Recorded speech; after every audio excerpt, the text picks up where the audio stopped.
जो प्रातःकाल महादेव को याद नहीं करता, संपूर्ण प्रकृति का ऋणी रहता है। इसलिए कभी नहीं, मेरे बच्चों को भी सिखाई, सुबह में नेत्र खोलने के बाद भगवान महादेव का स्मरण करें, भगवान महादेव को याद करें। व्यास जी ने गाया है ना, प्रातः विधिकरं ज्ञेयं मध्याह्नं कामिकं तथा, और संध्या समय सायाह्ने शान्तिकं ज्ञेयं रात्रावपि तथैव हि,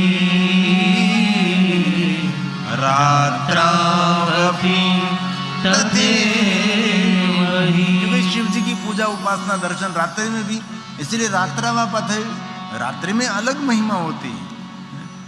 शिव जी की पूजा पहले प्रहर में, दूसरे प्रहर में, तीसरे प्रहर में, 4 प्रहरों में, चूंकि शिवालय में 24 घंटे पूजा रहती है, इसीलिए अलग अलग अलग महिमा है। इसीलिए दिन में 3 बार न कर सके तो कम से कम 1 बार जरूर भगवान महादेव का अर्चन दर्शन स्मरण विशेष प्रकार से करें। ये न हो सके तो 7 दिन में 1 दिन सोमवार भगवान शिव को समर्पित करें, और 7 दिन में 1 बार न हो सके तो महीने में 1 दिन, कब? त्रयोदशी व्रत करे हमेशा, ताके तन नहीं रहे कलेशा, धूप दीप नैवेद्य चढ़ावे, शंकर सन्मुख पाठ सुनावे, जन्म जन्म के पाप न चावे। महीने में 1 बार कृष्ण पक्ष की त्रयोदशी, शुक्ल पक्ष की नहीं, कृष्ण पक्ष की त्रयोदशी, उसको हम शिवरात्रि भी कहते हैं।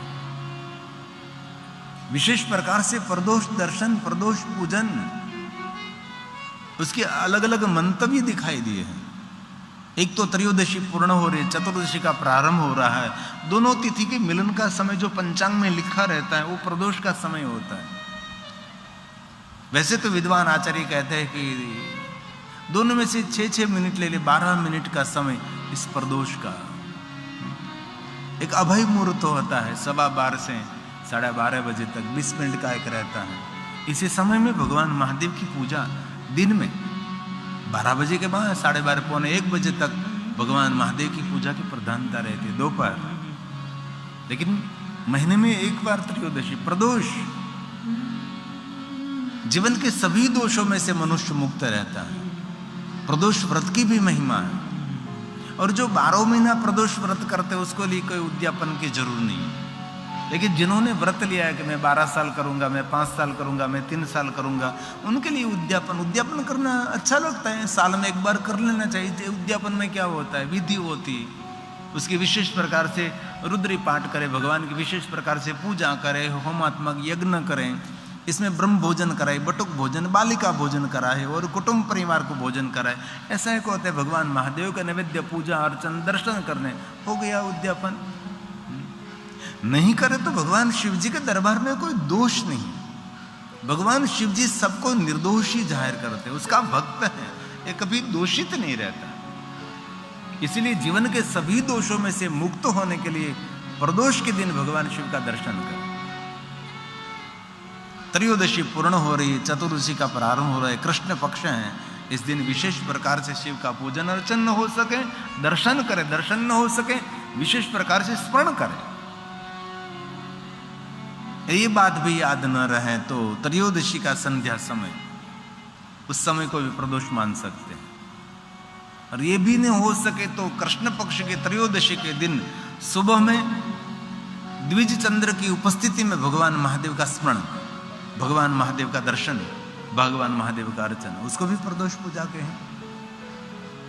शुक्ल पक्ष की द्विज दिन में 5:30, 6 बजे, 6:30, 7 बजे दिखाई देती हैं, लेकिन कृष्ण पक्ष की द्विज सुबह में दिखाई देती है, 5 बजे, 5:30 बजे, 6 बजे। और कभी महाशिवरात्रि के दिन जो चंद्र दर्शन हो जाए वो चंद्र दर्शन नहीं है, ये चंद्रेश्वर का दर्शन है, ये स्वयं महादेव का दर्शन है। कभी कभी महाशिवरात्रि के दिन चंद्र दर्शन हो सकता है। महाशिवरात्रि कृष्ण पक्ष की चतुर्दशी के दिन रहती है, दूसरे दिन अमावस्या हो जाती है, चंद्र दिखाना मुश्किल है। परंतु कृष्ण पक्ष की त्रयोदशी के समय सुबह में चंद्र की उपस्थिति में महादेव का स्मरण करना, उसका महात्म्य बहुत है। उसको भी प्रदोष दर्शन, प्रदोष पूजा कहते हैं। सभी जीवन के दोषों में से मुक्त करने वाली प्रदोष पूजा है। महीने में एक बार विशेष प्रकार से महादेव का स्मरण करें। ये भी न हो सके तो 12 महीने में एक बार जराजती महाराजती महाशिवरात्रि, पूरी साल भगवान महादेव की पूजा का फल देने वाली कोई रात्रि है महाशिवरात्रि।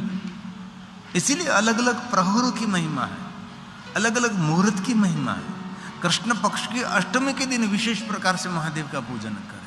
कल कृष्ण पक्ष की अष्टमी है, उस दिन विशेष प्रकार से महादेव, जो भगवान शिव जी के प्रधान 10 व्रत हैं, 10 व्रतों में ये भी व्रत हैं। शुक्ल पक्ष की एकादशी विष्णु की पूजा की प्रधानता है, लेकिन कृष्ण पक्ष की एकादशी में भगवान शिव पूजा की प्रधानता है। अमावास्या और सोमवती अमावास्या हो तो विशेष रहता है, और सोमवार का व्रत तो नित्य करना चाहिए। महादेव के भक्तों के लिए सोमवार का तो कभी खाली नहीं होना चाहिए। महादेव का दर्शन, महादेव का पूजन, महादेव का अर्चन, ऐसी बहुत सारी भगवान महादेव की पूजा की परंपरा है, असंख्य भगवान। और एक बात याद रहे, कोई भी मनुष्य कोई भी समय पर भगवान शिव का पूजन कर सकते हैं। शिव एक ऐसे देवता है, कोई भी मुहूर्त देखने की जरूर नहीं, कोई भी चौगड़िया देखने की जरूर नहीं, जन्म का कोई मुहूर्त नहीं और मृत्यु का कोई मुहूर्त नहीं। ये प्रकृति आधारित है। और शिव जी की दुनिया में कोई मुहूर्त नहीं, वहां कोई समय की पाबंदी नहीं है। पहले भी मैंने कहा था, वहां कोई युग नहीं, वहां कोई कल्प नहीं, वहां कोई वर्ष नहीं, वहां कोई मास नहीं, वहां कोई सप्त दिन नहीं, वहां दिन भी नहीं और वहां रात्रि भी नहीं, वहां प्रातः काल भी नहीं, वहां मध्यम काल नहीं, वहां भी कोई संध्या काल भी नहीं, वहां निरंतरता है। क्योंकि स्वयंभू भगवान महादेव प्रकाशित है। और कैसा प्रकाश है? करोड़ों सूर्य समान प्रकाशित है। तो कभी कभी विचार आता है कि एक सूर्य जो अग्नि है, तो एक सूर्य की अग्नि सहन नहीं कर सकते, तो करोड़ों सूर्य समान प्रकाश है, तो वहां व्यक्ति तो जलकर भस्म हो जाएगा। लेकिन वहां का प्रकाश शीत प्रकाश है, दाह करने वाला प्रकाश भगवान शिव जी के लोक में नहीं है। इसे पृथ्वी से ऊपर थोड़े उठे, वहां भी ठंडक ही है। सूर्य नजदीक है लेकिन बहुत ठंडक है। जब विमान चलते, ओजोन वायु है, तो वहां तो इतना माइनस ठंडा, कितना माइनस ठंडा है। वैसे भगवान महादेव की दुनिया में करोड़ों सूर्य समान प्रकाश है, स्वयं शिव जी का प्रकाश है, लेकिन किसी को दाह देने वाला प्रकाश नहीं, सबको शीत और हमारी योग्यता के अनुसार प्रकाश मिलता है। वहां हमारी योग्यता के अनुसार शीत प्रकाश है। ऐसे एक शिव जी की दुनिया का एक अलौकिक वर्णन किया गया है। इसलिए कोई भी मानव कोई भी समय पर, काल चौगड़िया में किसी की पूजा नहीं होती, लेकिन महादेव की पूजा तो काल चौगड़िया में भी कर सकते हैं, उद्वेग में कर सकते हैं, चल में कर सकते हैं, अमृत में कर सकते हैं, लाभ में कर सकते हैं, शुभ में कर सकते हैं, कभी भी। इसलिए मनुष्य भगवान महादेव का अर्चन कोई भी समय कर सकता है। इसलिए शिवालय 24 घंटे खुला रहता है। महादेव की पूजा 24 घंटे कर सकते हैं। इसीलिए शिव पुराण में कहा अलग अलग अलग अलग अलग अलग रात्रापि तथैवी, रात्रि के समय भी विशेष प्रकार से महादेव का पूजन कर सकते हैं। राजोपचार करो, सोलोपचार करो, पंचोपचार करो, एकोपचार करो, वैराग्य उपचार करो, मानसिक पूजा करो। लेकिन सुख तो तब मिलेगा जब हमारे कर्मों में हम थोड़ा सा बदलाव करेंगे। हमको कर्म करते रहेंगे और भगवान की पूजा करते रहे एक तरफ, तो कैसे सुख मिलेगा? हमारे कर्मों को तो बदलना पड़ेगा, विचार बदलना पड़ेगा, वाणी बदलनी पड़ेगी, व्यवहार बदलना पड़ेगा, बहुत कुछ जीवन में बदलाव तो आवश्यक है। जीवन को अपडेट तो करना ही पड़ेगा। परिवर्तन तो बहुत जीवन में आवश्यक है। जैसे तैसे खाते रहे, जैसे तैसे पीते रहे तो बीमार पड़ने वाले ही हैं आप। भगवान व्यास जी ने कह दिया, एवं ज्ञात्वा नर कुर्वन् कलयुगे प्रभावेण, कलयुग के अंदर ही प्रभाव रहेगा, कर्मों का फल भोगना पड़ेगा। अब तम्बाकू खाते रहे, गुड़का खाते रहे, बीड़ी पीते रहे, तो ये सब शरीर को नुकसान करने वाला ही है। इसलिए भगवान ने कहा कि कलयुग में कर्मों की प्रधानता रहेगी। जहां तक हमारा कर्म नहीं बदलेंगे वहां तक हमारा कल्याण नहीं हो सकता। ऐसा भगवान व्यास जी ने स्पष्ट कह दिया। कई लोग कहते हैं मैं दिन रात पूजा करता हूँ, दिन रात में आराधन करता हूँ, कुछ भी बदल नहीं रहा है, लेकिन कुछ भी बदलने के लिए पूजा करते करते, आराधन करते करते, अर्चन करते करते अपने कर्मों को भी बदलना पड़ेगा। ऐसे भगवान ने आज्ञा दी है। एवं ज्ञात्वा नरः कुर्वन्, हमें कर्मों को बदलना ही पड़ेगा, जीवन शैली बदलनी पड़ेगी, खाने पीने बदलनी पड़ेगी, रहनी कहनी बदलनी पड़ेगी, वाणी विचार बदलना पड़ेगा। जहां तक जीवन को बदले नहीं, वहां तक कुछ भी जीवन में तथ्य नहीं रहेगा।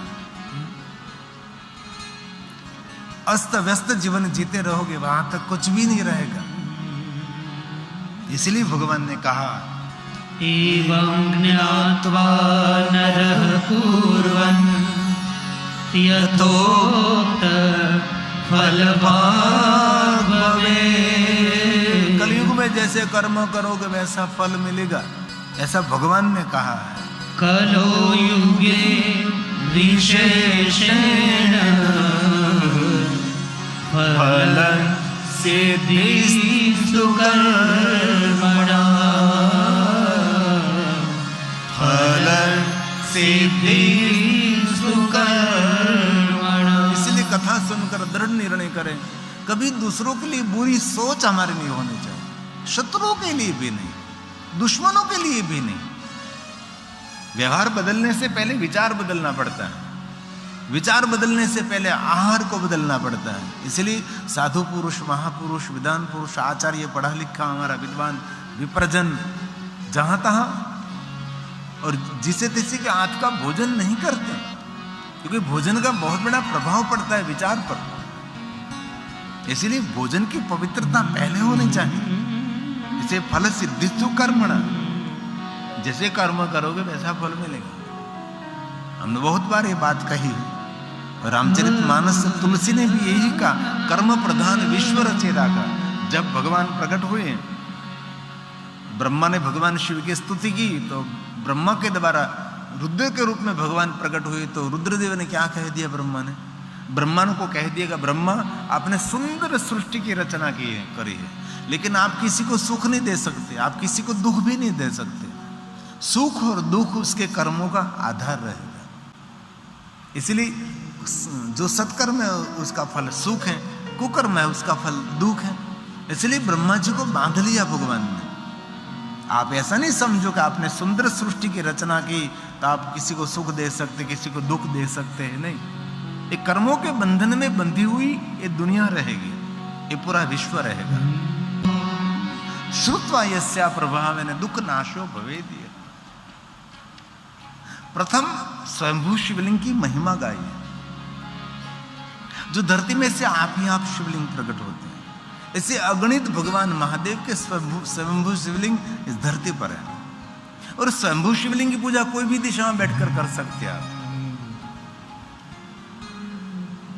1000 स्वयंभू शिवलिंग की पूजा करो, जो फल मिलता है वो फल एक उपलिंग की पूजा करने से मिलता है।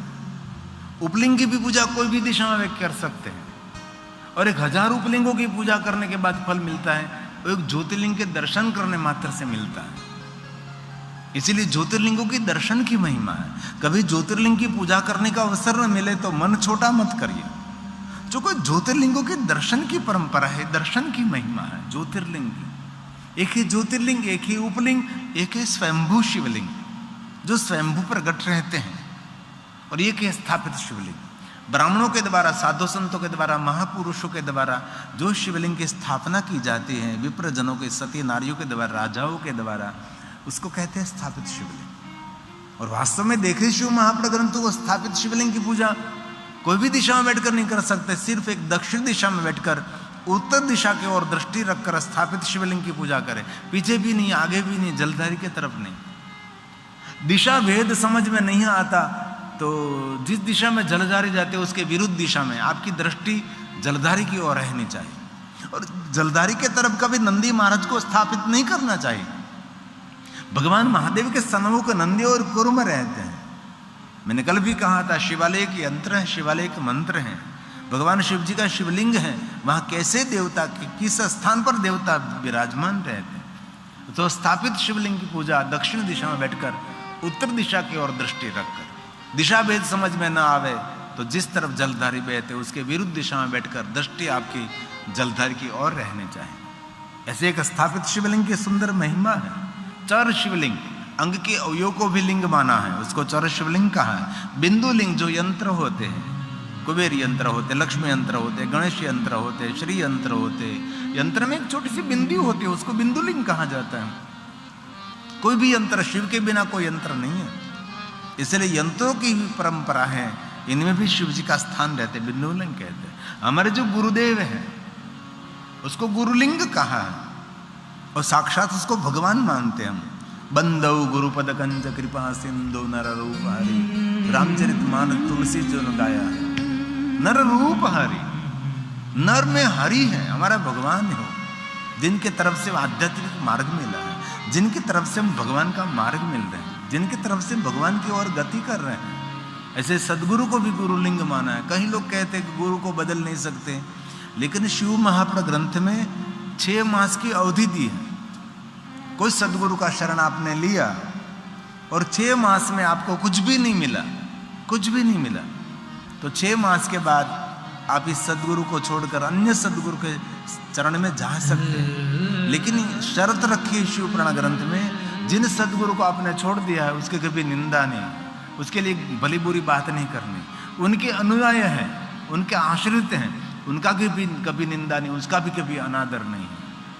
और 6 महीने में आपको कुछ मिला है तो सदगुरु को रोज अपना सानिध्य बना रखे, उसके सदगुरु के चरण में रहे। जिनके तरफ से कुछ मिल रहा है, जिनके प्रभाव से भगवान के चरणों में प्रीति की वृद्धि हो रही है, ऐसे सदगुरु को कभी छोड़ना नहीं चाहिए, इसलिए उसको गुरुलिंग कहा है।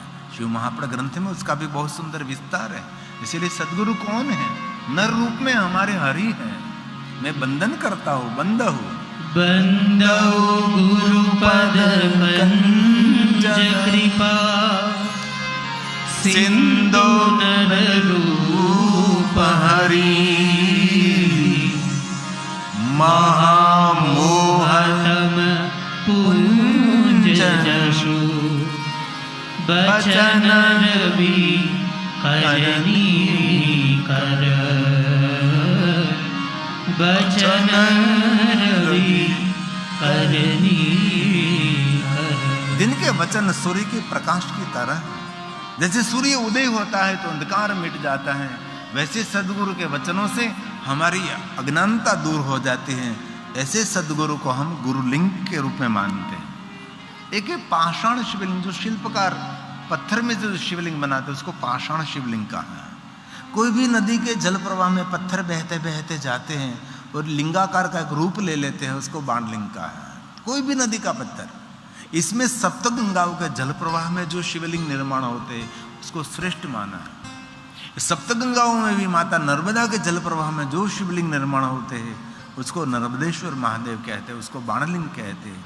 सभी शिवलिंगों की प्रतिष्ठा विधि करनी पड़ती है, लेकिन माता नर्मदा के जल के लाए हुए शिवलिंग की कोई भी प्रतिष्ठा विधि ना करे। सभी शिवलिंग प्रतिष्ठित हैं, सभी प्रतिष्ठित हैं। इसलिए जितने नर्मदा के जल प्रवाह में शिवलिंग हैं वो भगवान महादेव के शिवलिंग के स्वरूप माने, उसको बाणलिंग और नर्मदेश्वर महादेव कहते हैं। स्फटिक नाम का एक पाषाण आता है, हीरे जैसा, कांच जैसा है। सही स्फटिक मिलना बहुत मुश्किल है, उसको स्फटिक मणि शिवलिंग कहा जाता है। नारी के लिए शिवलिंग श्रेष्ठ है, लेकिन सच्चा स्फटिक मिलना मुश्किल है। इसलिए स्फटिक मणिलिंग की भी महिमा अद्भुत का ही है। एक सुगंधी शिवलिंग है, चंदन घिसकर, चंदन में से अष्टगंध मिलाकर सुंदर चंदन में से शिवलिंग निर्माण किया जाता है, उसको सुगंधी शिवलिंग कहते हैं। पुष्पों में से शिवलिंग निर्माण होता है, उसको पुष्पलिंग कहते हैं। अलग अलग पुष्पों से। भीम ने एक बार उसकी माता कुंती के साथ ऐसी शरारत की थी। माता कुंती को नियम था कि भगवान महादेव के लिंग स्वरूप का दर्शन करने के बाद ही मुख में जल रखती थी। तो कभी कभी वन यात्रा में कहीं शिवलिंग नहीं मिलता था तो भीम को कहती थी माँ के, बेटा 3 दिन बीत गए हैं, पानी नहीं पिया है, तृषा लगी है, कहीं जगह पर देख जरा, कहीं शिवलिंग हो तो मैं दर्शन कर लूँ और मैं थोड़ा सा पानी ग्रहण करूँ। तो भीम दूर दूर जाता था, लेकिन कहीं जगह पर शिवलिंग नहीं मिलता था। तो भीम पुष्पों से लिंग निर्माण करता था। बहुत सारे रंग बिरंगी पुष्प लाकर भगवान महादेव का सुंदर शिवलिंग का विग्रह बना देता था, नीचे सुंदर पीठ बना देता था और माता कुंती को पकड़ कर लाते थे और कहते थे, माँ ये जो सुंदर शिवलिंग है, कोई महादेव के भक्त ने सुंदर पुष्पों का श्रृंगार किया है महादेव को, और महादेव का श्रृंगार पुष्पों से ही सुंदर लगता है। पीतांबर पहनाओ, श्वेतांबर पहनाओ, सोना चांदी हीरे मोती के आभूषण पहनाओ, सुंदर लगता है। लेकिन महादेव जितना पुष्पों में सुंदर लगते हैं, इतने श्वेतांबर पीतांबर में सुंदर नहीं दिखाई देते, सोना चांदी के आभूषणों में शिव जी सुंदर नहीं दिखाई देते, जैसे पुष्पों के श्रृंगार में भगवान सुंदर दिखाई देते हैं। एक बात कहूं, सोना चांदी हीरे मोती के श्रृंगार में भगवान इतने सुंदर नहीं लगते हैं, इतने पुष्पों के श्रृंगार में सुंदर लगते हैं। जितने पुष्पों के श्रृंगार में सुंदर नहीं लगते, ऐसे दिगंबर अवस्था में महादेव बहुत हृदय को स्पर्श कर लेता है। जहां तक शिवलिंग का दर्शन नहीं होता, वहां तक संतुष्टि नहीं होती। कहीं हम शिवालय में जाते तो भगवान को पुष्प से ढक दिया है, सोना चांदी हीरे मोती और श्वेतांबर पीतांबर से भगवान को ढक दिया है, तो संतुष्टि नहीं होगी दर्शन को, मन संतुष्ट नहीं होगा। मन संतुष्ट कब होगा? भगवान का दिगंबर दर्शन करे। शिवलिंग का दर्शन करने के बाद ही मन संतुष्ट रहता है। इसलिए दिगंबर स्वरूप में जो महादेव प्रिय लगते हैं, ऐसे कोई श्रृंगार में भगवान शंकर जी प्रिय नहीं लगते। ये भगवान शंकर जी की विशेषता है। तो माता कुंती को पकड़कर लाता है भीम, और माता कुंता पुष्पों का लिंग है, दर्शन करने के बाद जल ग्रहण कर लेते हैं। तब भीम सत्य बोलता है, कहता है, माँ यहाँ कोई शिवलिंग नहीं है, मैंने तो आपको जल पिलाने के लिए मैंने शिवलिंग पुष्पों में से शिवलिंग बनाया था, क्योंकि आप इस शिवलिंग का दर्शन करने के बाद जल ग्रहण कर सके। देख माँ, इसमें कोई शिवलिंग नहीं है, मैंने आपके साथ थोड़ी शरारत की है। और ये भीम पुष्पों से बना हुआ शिवलिंग उसको बिखेर देता है, तो अंदर से एक सुंदर शिवलिंग प्रकट हो जाता है और पुष्पनाथ महादेव लिंग रूप में प्रकट हो जाता है। ऐसे भगवान शिव जी की अलौकिक लीला हुई है। और 5 पांडवों के द्वारा बहुत सारे भगवान महादेव के लिंग स्वरूप है। 5 शिवलिंग है। बड़े भाई का बड़ा शिवलिंग होगा, छोटे का छोटा होता, एकदम छोटा हो। 5 शिवलिंग ऐसे ही, एक सर के 5 शिवलिंग कहीं नहीं मिलेगा। बड़े बड़े छोटे छोटे छोटे ऐसे ही शिवलिंग मिलेगा। उतरते क्रम में शिवलिंग मिलेगा, बढ़ते क्रम में शिवलिंग मिलेगा। और धन धान्य के आटे में से जो शिवलिंग बनता है उसको गोधूम लिंग कहते हैं। धन धान्य के आटे में से शिवलिंगों की पूजा की बहुत सारी परंपरा है। एक है पारद शिवलिंग। मरकुरी में कोई वस्तु मिश्रित करके पारा को बांधा जाता है, उसमें शिवलिंग बनाते। लेकिन योगी महापुरुषों के लिए पारद शिवलिंग है, सभी संसारियों के लिए नहीं है। पारद शिवलिंग को स्पर्श करने के बाद कुछ खाना नहीं चाहिए। पारद शिवलिंग को स्नान कराया जल कभी मुख में नहीं रखना चाहिए। पारद शिवलिंग को स्नान कराया हुआ पंचामृत कभी नहीं, क्योंकि पारो ये पॉइजन है। इनमें से तो शिवलिंग योगी महापुरुषों के लिए पारद शिवलिंग की एक पूजा परंपरा अलग है। एक है बालू का शिवलिंग, रेत में से जो बनते उसको बालू का कहते हैं। भगवान राम जी जब लंका जा रहे थे तो हनुमान जी को कहा कि आप शिवलिंग लेकर आइए, तो हनुमान जी शिवलिंग लेने के लिए गए, लेकिन हनुमान जी को आने में देर हुई। इसी समय में भगवान प्रभु राम ने रेत में से शिवलिंग निर्माण कर दिया, उसका शिवलिंग का पूजन कर लिया, और भगवान महादेव मिले राम जी को। और हमारा ज्योतिर्लिंग भगवान रामेश्वर है, जो बालू का शिवलिंग का एक प्रतीक है। इसीलिए रेत में से शिवलिंग बनते हैं, उसके बालू वाला शिवलिंग कहते हैं। एक रसलिंग है, उसका भी विषय बहुत सुंदर है। स्वर्ण में से बनता है, स्वर्ण शिवलिंग कहते हैं। चांदी में से बनते हैं, रजत शिवलिंग कहते हैं। ताम्र में से बनते हैं, ताम्र शिवलिंग कहते हैं। और एक है दीपलिंग, जो भगवान को दीप प्रज्वलित करते हैं, वो भी भगवान महादेव के लिंग का स्वरूप है। और कहीं शिव जी का दर्शन आपको न हो सके, दीप प्रज्वलित करके इसमें महादेव का ही भाव करें। ये ज्योतिर्लिंग है। और कोई भी कार्य हमारा दीप के बिना नहीं होता। हमारे आचार्य देव पहले दीप प्रज्वलित करते, किसी को दान करते तो पहले दीप प्रज्वलित करते। दीप की साक्षी में ही दान, दीप की साक्षी में पूजा अर्चन दर्शन सब कुछ। और बहुत सारे मेरे आचार्य हैं, पहले दीप प्रज्वलित करते, बाद में उसकी पढ़ाई का शुरू प्रारंभ करते। जो वेद पढ़ते, जो शास्त्र पढ़ते, जो पुराण पढ़ते, जो मंत्र पढ़ते, रुद्री पाठ जो गाते हैं, सब पहले दीप। ये महादेव का स्वरूप है। दीप हमारे सत्कर्मों का साक्षी है, इसलिए उसको दीपलिंग कहा, उसको अग्निलिंग कहा, ज्योतिलिंग कहा, ज्वालालिंग कहा। शुभम करोति कल्याण, कल्याण शब्द का अर्थ होता है शिव। शिव शब्द का अर्थ हो कल्याण। हमारा सबका शुभ और मंगल करने वाला ये दीप है, तो साक्षात शिव जी का ही स्वरूप है। शुभं करोति कल्याणं आरोग्यं धन संपदा शत्रु बुद्धि विनाशाय। शत्रु बुद्धि का विनाश करते हैं, दूसरों के प्रति शत्रुता रखने वाली बुद्धि का विनाश कर, शत्रु का विनाश नहीं करते, दुश्मनों का नाश नहीं करते, लेकिन हमारी बुद्धि में जो शत्रुता है दूसरों के प्रति, ये भगवान महादेव के दीप दर्शन से मनुष्य की बुद्धि की शुद्धि, बुद्धि की सिद्धि, बुद्धि विकसित हो जाती है, बुद्धि दीक्षित हो जाती है। इसलिए कहा शत्रु बुद्धि विनाशाय दीप ज्योति नमोस्तुते। दीप ज्योति नमोस्तुते। दीप ज्योति परब्रह्म, साक्षात परब्रह्म का स्वरूप है। जैसे हमारी परंपरा में दीप जलाते हैं, दीप माला करते हैं। रोज मैं यहाँ से कथा पूर्ण करके मैं निवास स्थान पर मैं जाता हूँ, तो वह रोज 1000 दीपों की दीपमाला रोज प्रज्वलित रहती है। वहाँ सुंदर सुंदर बिलवृक्ष हैं और बिलवृक्ष के नीचे दीपमाला प्रज्वलित रहती है। आसपास सुंदर सुंदर वृक्ष हैं, ऐसे ओम से बनाए हुआ सुंदर आकार हैं, और वहाँ सुंदर दीपमाला प्रज्वलित करते हैं जहाँ हमारा निवास स्थान है।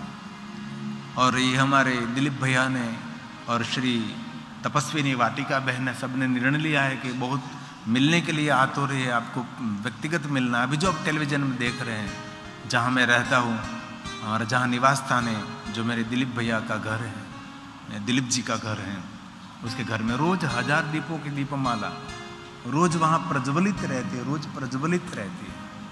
मैं जब से जाता हूँ शाम के समय, यहाँ तो भी बहुत सारे दीपमाला, बाहर भी लिंग स्वरूप, वहाँ भी दीपमाला, यहाँ भी चारों तरफ दीप ही दीप हैं। और कभी अवसर मिले तो शिवालयों में अपनी तरफ से दीपमाला प्रज्वलित करें। त्रयोदशी हो, शिवरात्रि हो, सोमवार हो, कृष्ण पक्ष की अष्टमी हो, कृष्ण पक्ष की एकादशी हो, उसके दिन विशेष प्रकार से शिवालय में दीपमाला प्रज्वलित करें। और कभी ना कर सके तो आपका जन्मदिन हो, शिवालय में जाकर दीपमाला प्रज्वलित करें। जन्मदिन के दिन दीपमाला प्रज्वलित करें। फूंक मारकर दीप बुझाना नहीं है। हम जो जन्मदिन मनाते हैं, फूंक मारकर दीप को बुझा देते हैं। हमारी भारतीय सनातनी संस्कृति फूंक मारकर दीप बुझाने की संस्कृति नहीं है, दीप प्रज्वलित करने की संस्कृति है। अंधकार करने की संस्कृति नहीं है, प्रकाश करने की संस्कृति हमारी सनातनी संस्कृति है। इसीलिए जन्मदिन की जो परंपरा है थोड़ी सी बदल दीजिए आप, दीप प्रज्वलित करें उसके दिन।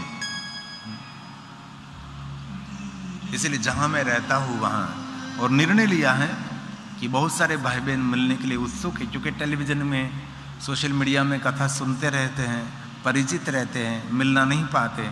और मैं कहाँ गुजरात, कहाँ सौराष्ट्र, कहाँ काठियावाड़, इतने दूर रहता हूँ और दूर दूर कथा निरंतर गाता रहता हूँ, तो मिलना कभी कभी असंभव रहता है। जहाँ हमारा सौराष्ट्र काठियावाड़ में हमारा निवास स्थान है, जहाँ 1 लाख बिलवृक्ष का जंगल हमने निर्माण किया है, और सुंदर गौशाला, अन्नक्षेत्र, सुंदर बड़ा शिवालय निर्माण होने जा रहा है, तो वहाँ आप आते हैं तो वहाँ भी मैं नहीं होता, क्योंकि मैं कथा करने के लिए निरंतर बाहर रहता हूँ, तो कभी कभी वहाँ जाना मिलता है। इसलिए एक निर्णय लिया गया है कि सबको मिलने के लिए कल 9 बजे से 10:30 पर जहाँ हमारा निवास स्थान है, अभी जो टेलीविजन में देखते हैं उसका लोकेशन है, और इस टेलीविजन में से आप ले ना सकें तो बाहर जो काउंटर रखा है वहाँ अधिक माहिती आपको मिल सकती है। कल मिलने के लिए 9 बजे से 10:30 पर जहाँ हमारा निवास स्थान है, यहाँ से थोड़ा दूर है, बहुत दूर नहीं लेकिन थोड़ा दूर तो है ही, लेकिन इतना ट्रैफिक, घनघोर जंगल में बहुत सुंदर दिव्य स्थान है। वहाँ आपको व्यक्तिगत मिलना चाहते हैं, पर्सनल किसी को मिलने का जो भाव है, तो अभी जो अब टेलीविजन में गिरी बापू ऑफिशियल यूट्यूब चैनल में जो नंबर है, इस नंबर पर अभी जो LED में दिखाई दे रहा है, इस पर आप लोकेशन आपका बना सकते हैं, इस लोकेशन पर आप पहुंच सकते हैं। और गिरी बापू ऑफिशियल यूट्यूब चैनल में बहुत सारे नंबर हैं, इस नंबर पर आपको फ़ोन करके भी आप एड्रेस ले सकते हैं, लोकेशन ले सकते हैं। अथवा हमारा वन में एक व्हाट्सअप ग्रुप है, ये जो अभी जो टेलीविज़न में देखते हैं ना, बाहर ऑफिस है, वहाँ कार्यालय आज ही बनाई गई है। अभी तक कार्यालय निर्माण नहीं की थी, लेकिन आज कार्यालय बनी, तो वहाँ से आपको शिव महापुराण ग्रंथ हिंदी में, और वहाँ से 1 मुखी से लेकर 14 मुखी रुद्राक्ष, विद्यार्थियों के लिए 3 मुखी रुद्राक्ष विद्या प्राप्ति के लिए, जिनको क्षेत्र में आगे बढ़ना उसके लिए 7 मुखी रुद्राक्ष, जिनको अंदर से भय लगता है उसके लिए 8 मुखी रुद्राक्ष, जो देवी की उपासक है उसके लिए 9 मुखी रुद्राक्ष, जो विष्णु भगवान के राम और कृष्ण के विशेष प्रकार से उपासक है उसके लिए 10 मुखी रुद्राक्ष, आरोग्य के लिए 5 मुखी रुद्राक्ष, भगवान कार्तिकेय के 6 मुखी रुद्राक्ष, ऐसे अलग अलग रुद्राक्ष के भी बहुत सारे महिमा है। इसलिए 1 से लेकर 14 तक बहुत सारे, गौरी शंकर से लेकर सभी रुद्राक्ष, और बहुत सारा गुजराती में साहित्य है, बहुत सारा हिंदी में साहित्य है। आप कुछ भी वहाँ से, आप कथा पूर्ण होने के बाद यहाँ पीछे जो कैलाश द्वार है वहाँ आप जाकर पता कर सकते हैं, और वहाँ से भी मेरे निवास स्थान का आपको लोकेशन एड्रेस वहाँ से मिल जाएगा। और हमारे एक वन वे व्हाट्सअप ग्रुप है, इनमें आपको रोज एक, इसलिए मैं ये कहता था कि जहाँ मेरा निवास स्थान है रोज 1000 दीपों की माला होती है। दीप क्यों? दीप ज्योति परब्रह्म, साक्षात भगवान का स्वरूप है, परमात्मा का स्वरूप है। दीप ज्योति परम ब्रह्म, दीप ज्योति जनार्दन, दीपो हरतो मे पाप। दीप दर्शन से जीवन के सभी पाप दीप हर लेता है। दीप ज्योति नमोस्तुते, दीप ज्योति नमोस्तुते। तो एक दीपलिंग की महिमा है, घर में दीप प्रज्वलित करते हैं तो उसके दर्शन की महिमा, वो साक्षात महादेव का स्वरूप है। इसको दीपलिंग के रूप में वर्णन किया है और ज्योतिलिंग के रूप में वर्णन किया। चलित शिवलिंग, आपके घर में जो शिवलिंग रखते हैं उसको चलित शिवलिंग कहते हैं। अंगुष्ठ के नाप का रखना चाहिए अथवा 4 अंगुली के नाप का, बड़ा है तो उसकी नित्य पूजा करें। और कभी भगवान महादेव का पूजन न हो सके कोई दोष नहीं लगता, एक नियम है। और एक शिवलिंग का नाम है आत्मलिंग, हमारी जो आत्मा है वो भी भगवान महादेव के लिंग स्वरूप का ही प्रतीक है। इसलिए हमारा पहला कर्तव्य है जहाँ आत्मलिंग विराजते हैं उसका संपूर्ण ख्याल रखना। शरीर एक मंदिर है, जो आदि जगत गुरु शंकराचार्य महाराज ने कहा ये पहला मंदिर है जो भगवान ने हमको दिया है सबको। इसमें परमात्मा विराजते हैं, उसको बाह्य शुद्धि और भीतरी शुद्धि दोनों शुद्धि की आवश्यकता है। बाह्य शुद्धि स्नान पवित्राकरण बाह्य शुद्धि है, और भीतरी शुद्धि भगवान का स्मरण करे, भगवान का स्तवन करे, स्तोत्र करे, भगवान को याद करे, कथा श्रवण करे तो भीतरी शुद्धि रहती है। ये श्रेष्ठ मंदिर है भगवान का। ये आदि जगत गुरु शंकराचार्य महाराज ने कहा है, आत्मा त्वं गिरिजामति सहचरा, प्राणं शरीरं गृहं पूजा ते विषयोपभोग रचना। सीमेंट कॉन्क्रीट के मंदिर ट्रस्टीगण संभालते हैं। इसमें जो सीमेंट कॉन्क्रीट का मंदिर हमने बनाया है इसमें ट्रस्टियों का चलता है, लेकिन ये मंदिर भगवान ने निर्माण किया है। ये मंदिर भगवान पर ट्रस्ट रखने से चलता है, भगवान पर विश्वास रखने से ये मंदिर सुरक्षित रहता है। विश्वास हमारा साक्षात शिव जी का स्वरूप है और श्रद्धा हमारी साक्षात माँ है, जगदम्बा है। श्रद्धा विश्वास रूपिण्यम, जो रामचरितमानस तुलसी ने कहा है, गाया कि हमारे कौन शिव है? विश्वास हमारा शिव है, श्रद्धा हमारी माँ है। ये तुलसी का प्रसाद है। भवानी शंकर वंदे श्रद्धा विश्वास रूपिण्यम। श्रद्धा विश्वास रूपिणो याभ्यामिना न पश्यन्। भगवान दर्शन नहीं होगा श्रद्धा और विश्वास के बिना तुम्हें। सीता स्वांत स्थमीश्वरम् सीता स्वांत स्थमीश्वरम्। इसलिए उसको बाह्य पवित्रता, भीतरी पवित्रता। क्यों? इसके अंदर आत्मलिंग विराजते हैं। भगवान विष्णु ने जब देवताओं को स्थूल शिवलिंग दिया, तब विष्णु भगवान ने देवताओं को कहा, देवताओं सुनो, इस स्थूल शिवलिंग की पूजा करते करते आपको आत्मलिंग की और गति करनी है। बाह्य शिवलिंग की पूजा करते करते आपको आत्मलिंग की और आपको गति करनी है। इसलिए हृदय में जो विराजता है वो आत्मलिंग कहा है। आदि जगत गुरु शंकराचार्य बोले, आत्मा त्वं गिरिजामति सहचरा प्राणं शरीरं गृहं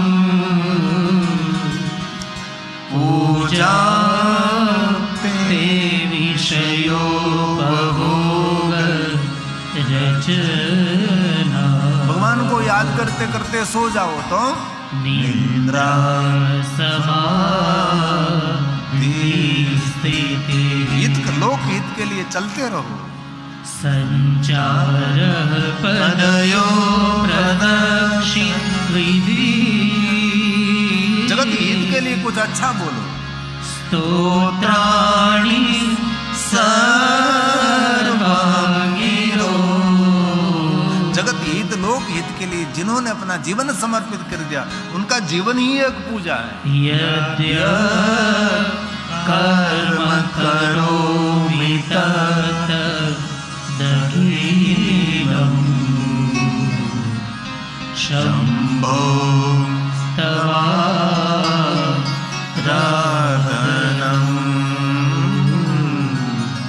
शम्भो तवाराधनं। समग्र भूमंडल वो भी एक भगवान महादेव का लिंग स्वरूप है। इसलिए कहा भूमंडल लिंग स्वरूपाय नमः। पूरा भूमंडल जो भुवनेश्वर में लिंगराज भुवनेश्वर महादेव और एक है पार्थेश्वर महादेव। मिट्टी में से जो शिवलिंग निर्माण करते हैं उसको पार्थेश्वर महादेव कहते हैं। इनमें कहा ब्राह्मणों को श्वेत मिट्टी में से, क्षत्रियों को लाल मिट्टी में से, वैश्यों को पीली मिट्टी में से, शूद्र को काली मिट्टी में से।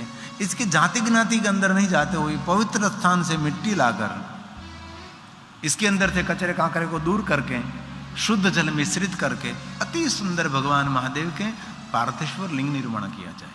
ये जो भी आप देखते हैं ना, जहाँ वाटिका बहन का निवास स्थान है वहाँ हमारी तपस्वी वाटिका बहन ऐसे भगवान महादेव का पूजन करते हैं। ऐसे भगवान शिव जी के विग्रह निर्माण करते, जो मिट्टी में से शिवलिंग निर्माण करके पूरी पूरी रात रात महादेव का पूजन करते हैं। मिलने जैसा व्यक्तित्व है। पूरी पूरी रात महादेव का पूजन, विशेष प्रकार से महादेव का पूजन करते हैं और भगवान काल भैरव को विशेष मानते हैं। जितने महादेव के भक्त हैं उसके सभी रक्षक तो काल भैरव हैं। इसलिए कभी अवसर मिले तो मिट्टी में से शिवलिंग निर्माण करें, पार्थेश्वर महादेव निर्माण करें। शिव महापुराण ग्रंथ में पूरा पार्थेश्वर महादेव का पूरा चरित्र है। कभी घर में कोई उत्सव है तो पहले पार्थेश्वर महादेव पूजा उत्सव करें। जन्मदिन है तो पार्थेश्वर महादेव का पूजन करें, एनिवर्सरी है तो पार्थेश्वर महादेव का पूजन करें, कोई दूर की यात्रा करनी तो पार्थेश्वर महादेव का पूजन करें, कोई नए कार्य का प्रारंभ करना तो पार्थेश्वर महादेव को पूजन करें। 11 ब्राह्मणों को आमंत्रित कर, जो विद्वान जो पढ़े लिखे ब्राह्मण हैं उसको 11 ब्राह्मणों को आमंत्रित करें। 11 न हो सके तो 9 ब्राह्मण, 5 ब्राह्मण, 3 ब्राह्मण और एक सहायक ब्राह्मण के साथ विद्वान आचार्य जिनको शिव पूजा में रुचि है, जो ब्राह्मण महादेव का भक्त हैं। जो कि कलयुग आने पर बहुत सारे ब्राह्मण देवता भी महादेव को छोड़कर अन्य देवता की उपासना कर रहे हैं, लेकिन जो संपूर्ण महादेव के भक्त हैं, शिव जी को समर्पित ब्राह्मण हैं, जिनको शिव पूजा में संपूर्ण रुचि और आनंद और प्रेम है, ऐसे विद्वान ब्राह्मण को आमंत्रित करके विशेष प्रकार से पार्थेश्वर महादेव का पूजन करें। आप स्वयं भी पूजा कर सकते, पंचाक्षर मंत्र बोल बोल बोल बोल कर विशेष प्रकार से पार्थेश्वर महादेव की पूजा की महिमा है। ऐसे बहुत सारे महादेव के भक्त हैं, रोज पार्थेश्वर का पूजन करते हैं, अपने हाथ से पार्थेश्वर महादेव निर्माण करते हैं, भगवान का आह्वान करते, पूजन करते, अर्चन करते हैं, जैसा हो सके ऐसा। आप कर सकते हैं। 1 से लेकर 10 करोड़ पार्थेश्वर महादेव पूजा की महिमा शिव पुराण ग्रंथ में है। और कुछ भी ना हो सके तो तुलसी का गमला है, तुलसी के नीचे कहीं लोग कहते हैं भगवान शिव जी को तुलसी नहीं अर्पण होते, महादेव को तुलसी अर्पण चढ़ा सकते हैं।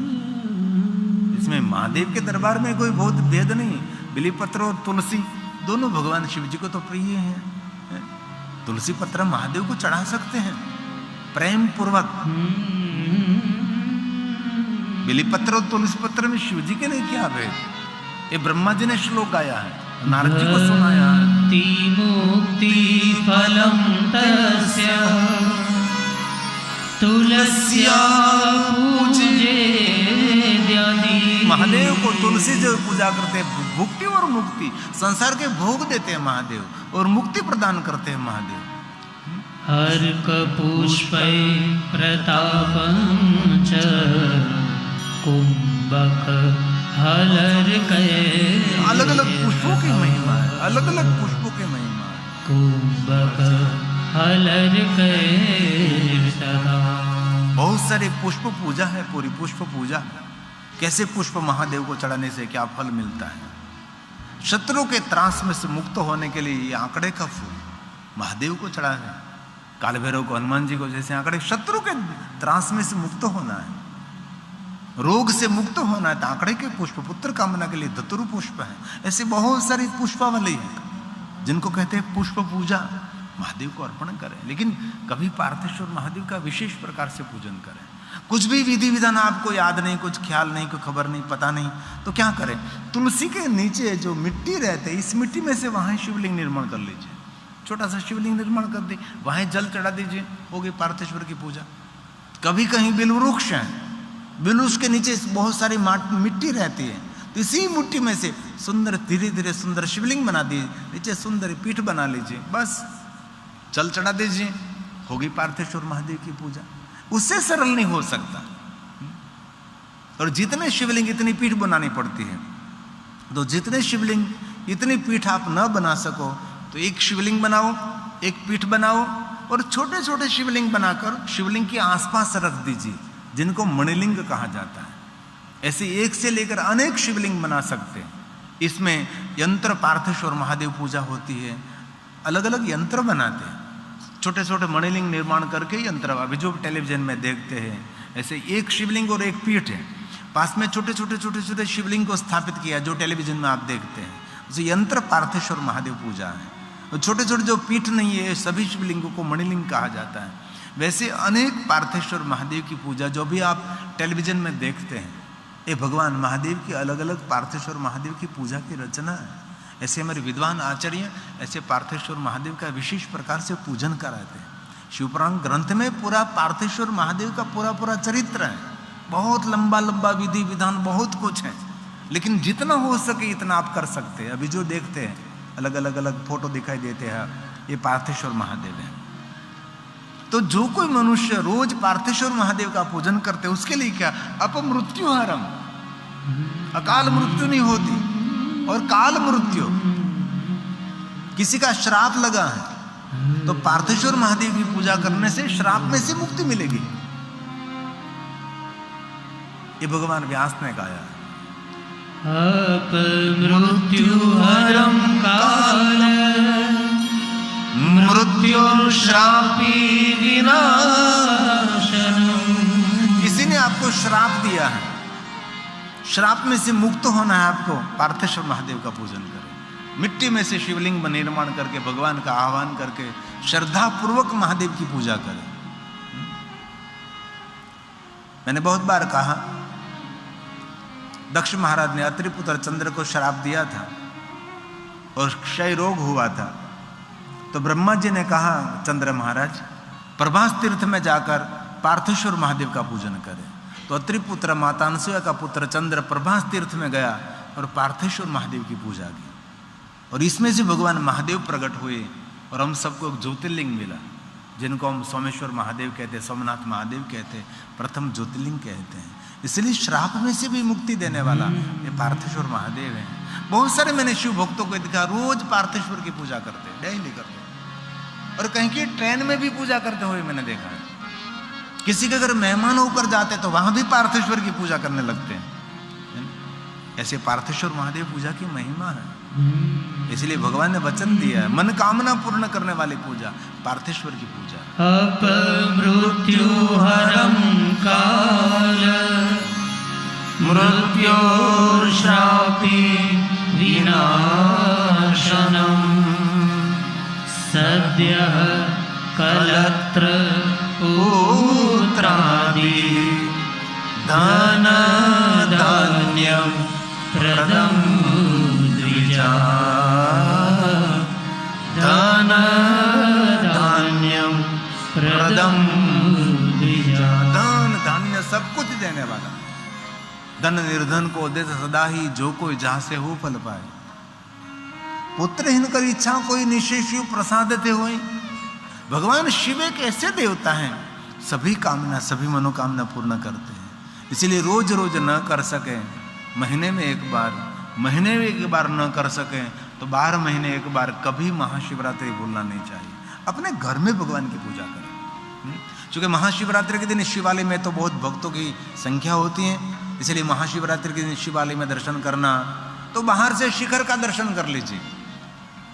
कभी भी भगवान महादेव के दर्शन के लिए शिवालय नहीं जा सकते तो शिखर पर जो ध्वजा है, ध्वजा के दर्शन से शिव दर्शन का फल मिलता है। और शिखर की ध्वजा जिसने वितर में पड़ती है, ये भूमि को शिव भूमि कहते हैं, शिव स्थान कहते हैं। इस भूमि की भी बहुत सारी महिमा है। किसी के घर पर शिखर की छाया पड़ती है, किसी के घर पर भगवान शिव जी के ध्वजा की छाया पड़ती है, तो घर तीर्थ में है। और वहां तक कह दिया, शिवालय के शिखर की छाया पड़ती है, इसी भूमि में किसी की मृत्यु हो गई, लेकिन ये पापी हैं, तो भी पाप मुक्त होकर भगवान महादेव तक वो पहुंच सकता है। ये शिवालय की महिमा है, शिवालय की ध्वजा की महिमा। कभी अवसर मिले तो शिव जी को ध्वजा भी अर्पण करनी चाहिए। और नित्य जो भगवान महादेव की ध्वजा का दर्शन करते हैं, कीर्ति की, भक्ति की, संपत्ति की, ज्ञान की, विद्या की ध्वजा निरंतर आसमान में फरकती रहती है, उसकी कीर्ति अखंड रहती है। इसलिए महादेव की ध्वजा का दर्शन भी महात्म्य है। और एक बात और, कभी शिवालय दर्शन करने के लिए जा रहे हैं, दर्शन करके वापस जा रहे हैं, तब जूते पहनने से पहले एक बार पुनः दर्शन करें। पुनः दर्शन क्यों? शिव जी के दर्शन करके जा रहे हैं, फिर से एक बार मुड़कर देखें और भगवान का दर्शन करें। और शिवालय दर्शन करके जाते जाते एक बार फिर से पुनः दर्शन करते हैं, उसको वापस मृत्यु लोक में आना नहीं पड़ेगा, उसको नित्य भगवान महादेव का लोक मिलता है। इसलिए पुनः दर्शन की महिमा है। सभी व्रतों का व्रत महाशिवरात्रि। दुनिया के सभी व्रत ना कर सके, लेकिन महाशिवरात्रि का व्रत करे, सभी व्रतों का फल महाशिवरात्रि दे सकते हैं। इसलिए व्रतों में कोई श्रेष्ठ व्रत है तो महाशिवरात्रि का व्रत है। इसके समान कोई व्रत भी नहीं है।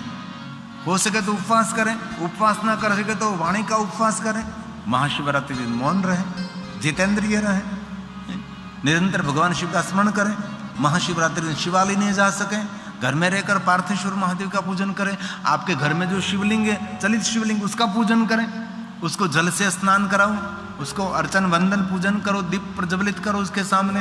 शिवरात्रि सम नास्ति, कोई ऐसी रात्रि नहीं है जो शिवरात्रि की बराबरी कर सकती है, शिवरात्रि की तुलना कर सकती है। शिवरात्रि समं नास्ति व्रतानाम् उत्तमं व्रतम्। व्रतों में श्रेष्ठ के उत्तम व्रत हैं तो शिवरात्रि व्रत है। इसलिए महीने में जो शिवरात्रि आती है उसका भी व्रत करना चाहिए। यदि महाशिवरात्रि तो कभी भूलना नहीं चाहिए। ज्ञान का उदय करते हैं, अज्ञान का नाश कर देते हैं, यह है महाशिवरात्रि। ज्ञान तो अज्ञान तो वापि ज्ञानी अज्ञानी सबको मोक्ष प्रदान करने वाले रात्रि। कृत्वा मोक्षं वाप्नुयात्। इसलिए महाशिवरात्रि की महिमा है। हमारा सर्व मंगल करने वाले रात्रि ये महाशिवरात्रि, अमंगल को दूर करने वाले रात्रि ये महाशिवरात्रि है। सर्वमंगलशीलां च सर्वाय मंगलनाशिनी। क्या देती है महाशिवरात्रि? तो कहा भुक्ति मुक्ति प्रदां चेषां सत्यम सत्यम वचने। भगवान व्यास ने कह दिया मैं सत्य कहता हूँ, सत्यम सत्यम वचने। इसलिए महाशिवरात्रि का व्रत करें, हर महीने शिवरात्रि का व्रत करें। भूखे न रह सके तो मौन तो रहे, जितेंद्रिय रहे, शांत रहे पूरे दिन। इसलिए कहा शिवरात्रि समनास्ते व्रत पापक्षयाय। जीवन के सभी पापों में से मुक्ति देने वाली रात्रि ये महाशिवरात्रि है। शिवरात्रि समं नास्ति व्रतं पापक्षयाय यत् कृत्वा सर्व पापेभ्यो। जीवन के सभी पापों में से मुक्त करने वाली मुच्यते नात्र संशय। इसमें कोई संशय नहीं, इसमें कोई संशय नहीं। इसलिए विशेष प्रकार से शिव जी का स्मरण करें। जो कोई महाशिवरात्रि का व्रत करे, महाशिवरात्रि के दिन भगवान का पूजन करे तो अश्वमेघ सहस्राणी वाजपेयी शतानी तक इतने बड़े बड़े यज्ञों का पुण्य महाशिवरात्रि देती है। जो मन में कार्य विचार कर रखा है, कार्य नात्र कार्य विचारणा, जो मन में कार्य विचार कर रखा है सभी कार्य की सफलता भगवान महादेव देते हैं। शिवरात्रि महारात्रि योग की है रात्रि। शिवरात्रि महारात्रि योग की है रात्रि। तो महाशिवरात्रि क्या है? भगवान महादेव के लिंग प्रागट्य का दिन है, महादेव के विवाह का दिन नहीं है। लेकिन बहुत गलत है। ठीक है झांकी खड़ी करो एक बात अलग है, लेकिन ये दिन भगवान शिव पार्वती के विवाह का दिन नहीं है। जब सृष्टि का प्रारंभ हुआ, ब्रह्मा सर्जन कार्य संभालने लगे और विष्णु जी पोषण कार्य संभालने लगे। तो ब्रह्मा ने सृष्टि सुंदर निर्माण के, तो ब्रह्मा के मन में एक भाव प्रकट हुआ कि मैं जगत का भगवान हूं। इसलिए विष्णु को मिलने के लिए गए। विष्णु विषधरासन, विष्णु भगवान सर पे कशया करके सो रहे थे और ब्रह्मा ऐसा भाव लेकर गए थे कि विष्णु भगवान मेरा सम्मान करेंगे, मेरा आदर करेंगे, मेरी पूजा करेंगे, मेरी आरती करेंगे। लेकिन विष्णु भगवान ने कुछ भी नहीं किया। इसलिए कहीं भी भगवान के कार्य में जाओ सम्मान की अपेक्षा नहीं रखना चाहिए। कभी कभी नहीं जीवन में सम्मान मेरा जय जयकार ऐसा कभी रखना ही नहीं चाहिए। और ब्रह्मा गए, ये सृष्टि की शुरुआत में हुआ है, पूरा कल्प है।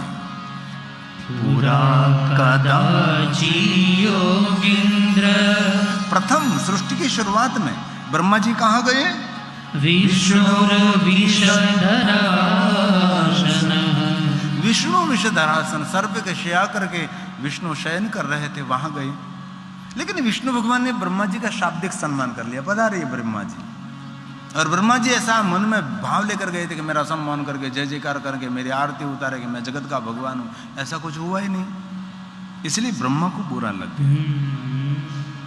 इसलिए ब्रह्मा जी श्री हरि विष्णु को कहने लगे कि आपको खड़े होना चाहिए, मेरी पूजा करनी चाहिए, मेरी आरती उतारनी चाहिए, मैं भगवान हूँ, जगत का भगवान हूँ, मैंने सृष्टि की रचना की है। विष्णु ने कहा मैं आपका पिता हूँ, पिता कोई भी स्थिति में उसको प्रणाम करना चाहिए।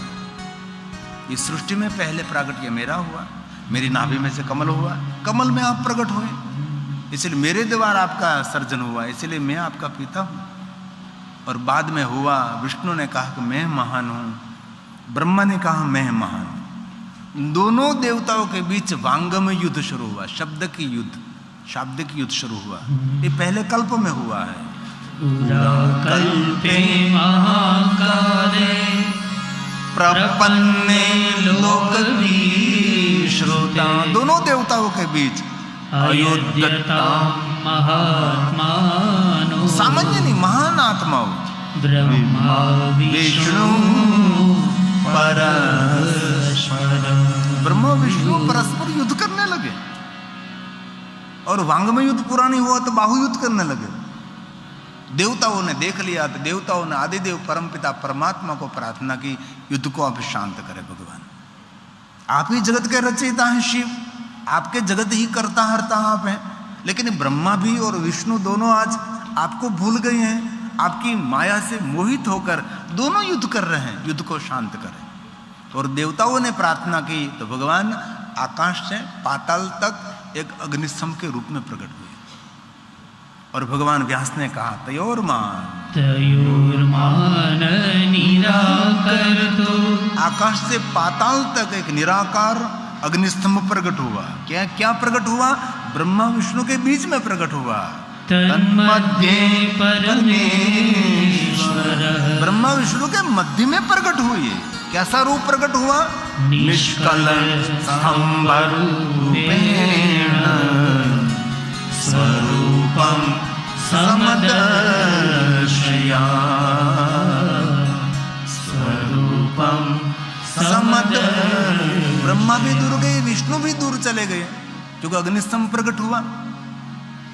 अग्निस्तंभ में से भगवान पहले अग्नि के रूप में, ज्वाला के रूप में, ब्रह्मा देख रहे, विष्णु देख रहे हैं। ब्रह्मा मौन रहे, लेकिन विष्णु ने कहा कि ब्रह्मा ये कोई अलौकिक शक्ति प्रकट हुई है, उसकी स्तुति करनी चाहिए। और ब्रह्मा और विष्णु ने दोनों ने मिलकर इस अग्निस्तंभ की स्तुति की है। बहुत लंबी स्तुति है, इसमें से एक पंक्ति नमो निष्कल रूपाय नमो निष्कल तेजसे। पूरी स्तुति बाहर जहाँ कैलाश द्वार है वहाँ भगवान महादेव का तेजो में लिंग स्वरूप की स्थापना की है, जहाँ शाम के समय 1000 दीपमाला प्रकट होती है कथा पूर्ण होने के बाद। तो वहाँ ये पूरी स्तुति लिखी है, तपस्विनी वाटिका बहन ने पूरी स्तुति वहाँ लिखी है। ब्रह्मा और विष्णु दोनों स्तुति कर रहे हैं। अरे पूरी स्तुति जो शिव महापुराण ग्रंथ में लंबी स्तुति जो भगवान शिव की, ब्रह्मा और विष्णु ने स्तुति पूर्ण की, विष्णु मौन रहे। ब्रह्मा ने कहा हम दोनों महान बनने के लिए युद्ध कर रहे थे, लेकिन अब युद्ध शांत करें, हम दोनों अग्निस्तंभ का अंत लेने के लिए जाएंगे। ब्रह्मा ने कहा मेरे पर एक ऊर्ध्वमुख है, इसलिए आकाश मार्ग में जाने में मुझे ठीक रहेगा, इसलिए मैं हंस का रूप लेकर आकाश मार्ग की ओर जा रहा हूं। विष्णु भगवान ने कहा मैं पाताल में जाऊं। दोनों देवताओं ने निर्णय लिया जो अग्निस्तंभ का अंत लेकर आए हो महान हो भगवान उसकी पूजा करेंगे। ये जो भी टेलीविजन में देखते हैं ना वो बाहर है, श्रृंगार किया हुआ भगवान है, सुंदर है। इस श्रृंगार का भी रिकॉर्डिंग कर लेना चाहिए, ये श्रृंगार का भी रिकॉर्डिंग कर लेना चाहिए। ये जो भी बनाया तब का रिकॉर्डिंग है, अभी का रिकॉर्डिंग कर लेना चाहिए। तो दोनों देवता अग्निस्तंभ के अंत लेने के लिए निकले। एक कल्प तक भगवान विष्णु पाताल में गए, कोई अंत नहीं मिला। विष्णु जी वापस आए, अभी जो देखते हैं वो श्रृंगार किया हुआ भगवान है, जो बाहर यहाँ कैलाश द्वार पर है, अभी यहाँ है, झांकी खड़ी गई गई। सब देखना कथा पूर्ण होने के बाद। वहाँ कार्यालय है, वहाँ बहुत सारे भगवान के दर्शन हैं, बहुत कुछ है, चारों तरफ हैं, तीनों द्वार में है। तो विष्णु भगवान वापस आए, वाराह का रूप लेकर गए थे, वाराह कल्प का वर्णन किया। ब्रह्मा जी आकाश मार्ग में जा रहे हैं, ब्रह्मा जी को आते देखकर भगवान शिव जी ने मुस्कुराते हुए हंसते हुए मस्तक हिलाया। तो मस्तक ऊपर जटा, जटा के ऊपर एक केतकी पुष्प था, नीचे गिरने लगा, मार्ग में ब्रह्मा जी को मिल गया। और ब्रह्मा जी ने पूछा कि केतकी तू कहाँ से आ रहा है? केतकी ने कहा ऊपर से नीचे आ रहा हूँ, मुझे पता नहीं कहाँ से आ रहा हूँ। तो ब्रह्मा ने पूछा कि मैं ऊपर जा रहा हूँ, क्यों जा रहे हैं? तो अग्निस्तंभ का अंत लेने के लिए। केतकी ने कह दिया सब कुछ अंत रहित है, कोई अंत नहीं है, आपका अंत आ जाएगा लेकिन अग्निस्तंभ का कोई अंत नहीं, आप मेरे साथ नीचे वापस चलो। ब्रह्मा ने कहा वापस चलूंगा तो मुझे सफलता नहीं मिलेगी, क्या सफलता? तो ब्रह्मा ने केतकी को कहा मैंने और भगवान विष्णु ने दोनों ने निर्णय लिया है जो अग्निस्तंभ का अंत लेकर आएगी वो महान वो भगवान, उसकी पूजा होगी। तो अंत में लेने के लिए नहीं जाऊंगा तो मैं भगवान नहीं बन सकता, वैसे ही जाऊंगा तो भी भगवान नहीं बन सकता। लेकिन केतकी तू मेरा काम कर।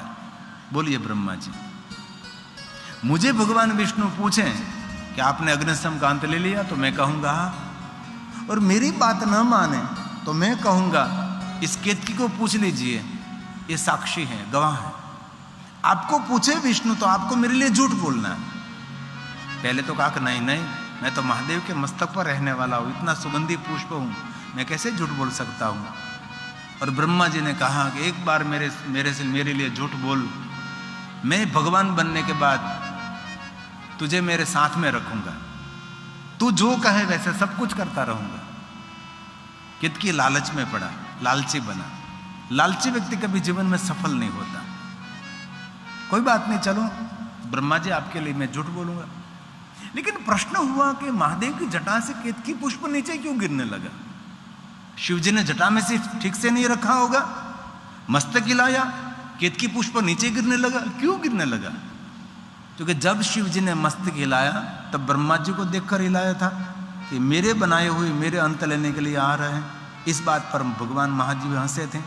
और दूसरी बात, केतकी पुष्प इसी समय जटा पर बैठकर मनोमन भाव प्रकट कर रहा था कि पुष्पों की जाति में मैं कितना महान हूं। कोई पुष्प जटा के ऊपर नहीं है, मैं हूं। अभिमान कर रहा था। इसलिए भगवान शिव जी ने मस्तक हिलाकर कहा कभी अभिमान नहीं करना चाहिए। तो जटा के ऊपर से केतकी नीचे गिरने लगा। तो एक बात जरूर स्पष्ट माने कि शिव जी की जटा पर अभिमानी की सुरक्षा नहीं होती तो धरती पर अभिमानी व्यक्ति की कितनी सुरक्षा होती है? बिल्कुल सुरक्षा नहीं। इसलिए भगवान ने कहा कभी अभिमान अहंकार नहीं करना चाहिए। इस वास्ते केतकी पुष्प नीचे गिरने लगा। ब्रह्मा के बात में आ गया, ब्रह्मा और केतकी नीचे आया। विष्णु भगवान ने सत्य आचरण किया कि मैंने कोई अग्निशम का अंत नहीं लिया है। आपने ब्रह्मा जी? ब्रह्मा ने कहा कि मैंने तो अग्निशम का अंत ले लिया है। तब विष्णु समझ गए कि ब्रह्मा जी झूठ बोल रहे हैं। विष्णु भगवान मौन रहे और कहा ब्रह्मा जी, आपने अग्निशम का अंत ले लिया तो आपका कोई साक्षी? ब्रह्मा ने कहा मुझे पता था, आप जरूर पूछेंगे, मैं इसीलिए तो मैं केतकी को साथ में लाया हूं, पूछ लीजिए। विष्णु भगवान ने पूछा कि केतकी सही है, ब्रह्मा ने अग्निशम का अंत ले लिया? झूठी गवाही दी। तब विष्णु भगवान समझ गए कि ब्रह्मा जी तो झूठ बोल रहे हैं, उसको तो दंड मिलने वाला है। लेकिन केतकी तू भी झूठ बोल रहा है, लेकिन तेरा कर्म तू जाने। विष्णु मौन रहे। तब भगवान विष्णु जी मौन रहे। कोई बात नहीं ब्रह्मा जी, आपने अग्निशम का अंत ले लिया तो आप ही महान है। तभी ब्रह्मा जी नृत्य करने लगे। ऐसा नृत्य करने लगे, उसका वर्णन किया है, ऐसा मैं आपके समक्ष वर्णन नहीं कर रहा हूं, क्योंकि ब्रह्मा जी झूठ बोलकर जीत गए, इसीलिए नृत्य करने लगे। विष्णु को कहने लगे मेरी पूजा करो, मेरी आरती उतारो। और निर्णय लिया गया था कि जो अग्निशम का अंत लेकर आए हो महान हो भगवान, उसकी पूजा करना। तो विष्णु भगवान ने पूजा का प्रारंभ कर दिया ब्रह्मा जी की। तब किसी को चिंता नहीं हुई, धर्म को चिंता हुई। ब्रह्मा जी झूठ बोलते हैं और ब्रह्मा जी की पूजा, सत्य असत्य की पूजा कर रहा है। धर्म ने परमपिता को प्रार्थना की। धर्म को चिंता होती है ना। धर्मन दूसरा सत्य समान। भगवान विष्णु जी ने सत्य का आचरण किया था और ब्रह्मा जी ने असत्य का आचरण किया था। और धर्म ने आदिदेव परमपिता परमात्मा भगवान शिव को प्रार्थना की, ये भगवान ये तो अधर्म हो रहा है। ब्रह्मा ने झूठा आचरण किया है, विष्णु ने सत्य आचरण, सत्य असत्य की पूजा कर रहा है। और धर्म की प्रार्थना सुनकर भगवान शिव जी प्रथम अग्निशम में से अकार उकार मकार के रूप में प्रकट हुए। पूरा ब्रह्मांड और अग्निशम का मध्य ओमकार के नाद से गूंजने लगा। पूरा ब्रह्मांड ओमकार के नाद से गूंजने लगा। ओमकार के स्वर के साथ भगवान स्वयं शिव जी अग्निशम के मध्य में से प्रकट हुए। और बाबा ने तीसरा नेत्र खोल दिया और ब्रह्मा जी को कहा ब्रह्मा, जगत सर्जन की शक्ति मैंने आपको प्रदान करी और आपने झूठ व्यवहार किया, कपट किया है विष्णु के साथ। ब्रह्मा आपका कोई स्थान नहीं, ब्रह्मा आपका कोई मंदिर नहीं, ब्रह्मा आपकी कोई पूजा नहीं, आज से पूजा भ्रष्ट आपका कोई आराधन नहीं, आपका कोई अर्चन नहीं होगा। भगवान शिव जी ब्रह्मा को कहते कहते बाबा का तीसरा नेत्र खुल गया, तीसरे नेत्र में से काल भैरव का प्रागट्य हो गया। रक्त वर्ण, रक्त नेत्र। एक काल भैरव भगवान शिव को कहने लगे, भगवान मुझे आज्ञा करे, मुझे क्या करना है। भगवान स्वयं शिव जी ने काल भैरव को आज्ञा दे दी कि ब्रह्मा जी को दंड करे। इसी समय काल भैरव ब्रह्मा जी के पीछे पड़े और ब्रह्मा जी के एक मस्तक का छेदन कर दिया। जो काल भैरव जी रक्त वर्ण थे, ब्रह्मा के मस्तक का छेदन किया तो काल भैरव काले हो गए।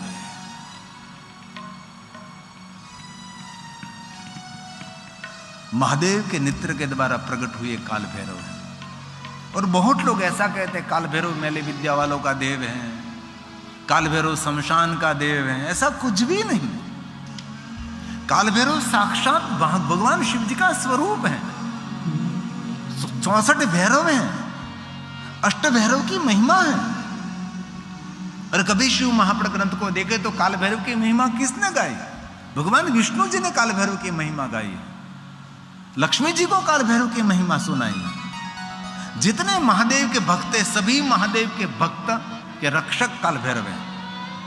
इसलिए कोई विद्वान आचार्य जब शिव जी की पूजा कराते हैं, इससे पहले काल भैरव की वंदना करेंगे। काल भैरव कौन है? देवराज इंद्र जिनके चरण की सेवा करते हैं, ब्रह्मादि के देवता जिनकी पूजा करते हैं, नारदादि मुनि जिनकी वंदना करते हैं, एक काल भैरव कोई सामान्य देवता नहीं है।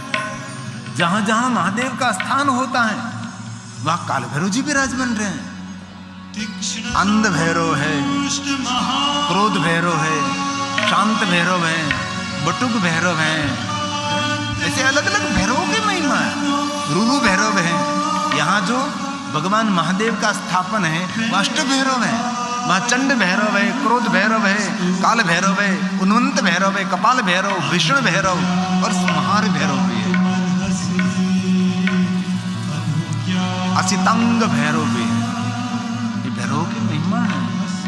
देवराज जिनके चरण की सेवा करते, काशी का पुरादिनाथम। काशी में 64 भैरव हैं, इसमें काल भैरव प्रधान है।